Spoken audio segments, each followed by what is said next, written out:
Maboy, how are you?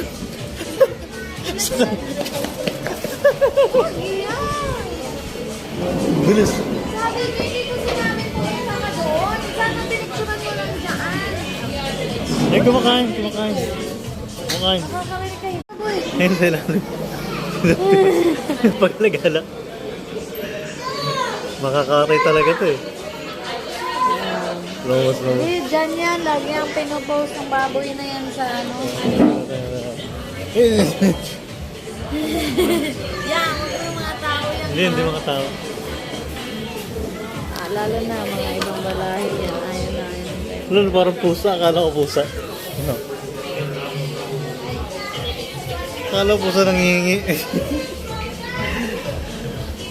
Gusto rin makikain ng baboy. Namatay. Baboy, yun ka na. Nakita mo yung ano, yung lugar ng bilin.